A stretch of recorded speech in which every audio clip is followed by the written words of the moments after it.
আজিৰ সাধু কথা চৰাই আৰু পৰুৱাৰ কাহিনী। বহুদিনৰ আগতে এখন হাবিত এটা পৰুৱাই বাস কৰিছিল। এবাৰ পৰুৱাটোৱে নদীৰ পাৰলৈ পানী খাবলৈ গ'ল, কিন্তু হঠাতে তাৰ ভৰিখন পিছলি পৰিল আৰু পৰুৱাটো নদীত পৰি গ'ল। নদীৰ পানীৰ সোঁত খৰতকী আছিল, গতিকে পৰুৱাটোৱে পানীৰ পৰা ওলাই আহিবলৈ বহুত চেষ্টা কৰিছিল যদিও পানীৰ পৰা ওলাই আহিব পৰা নাছিল। তেনেতে আকাশত উৰি থকা চৰাই এটাই পৰুৱাটোক পানীত উটি ভাহি ফুৰা দেখা পালে। চৰাইটোৱে পৰুৱাটোক বচাব বিচাৰিছিল।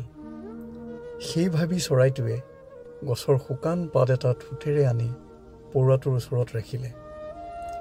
তেতিয়া পৰুৱাটোৱে পাতত বহি নদীৰ পাৰ পালেগৈ আৰু ওপৰলৈ উঠি গ'ল। পৰুৱাটো চৰাইটোৰ ওচৰত ঋণী হৈ পৰিল, আৰু এই ঋণ পৰুৱাটোৱে চৰাইটোক কেতিয়াবা হ'লেও ঘূৰাই দিয়াৰ পণ ল'লে। এদিন পৰুৱাটোৱে খাদ্য বিচাৰি ঘূৰি ফুৰোঁতে দেখা পালে যে চিকাৰী এটাই চৰাইটোক গুলিয়াবলৈ ধৰিছে, আৰু চৰাইটোৱে গছৰ ডালত আৰামত শুই আছে। তাকে দেখি পৰুৱাটোৱে চিকাৰীটোৰ ওচৰলৈ আহি জোৰকৈ চিকাৰীৰ ভৰিখনত কামোৰ মাৰি দিলে।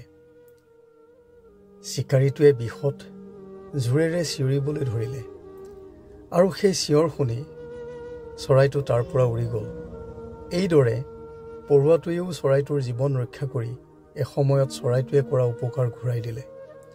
এই সাধুটোৰ পৰা আমি এটা শিক্ষা ল'ব পাৰোঁ যে সদায় ভাল কাম কৰিব লাগে আৰু বিপদত পৰাজনক উদ্ধাৰ কৰিবলৈ চেষ্টা কৰিব লাগে। তেতিয়া ভগৱানেও তোমাক বিপদত সহায় কৰিব। পুনৰ এটি নতুন সাধু কথাৰে শীঘ্ৰেই তোমালোকৰ কাষলৈ আহি আছোঁ।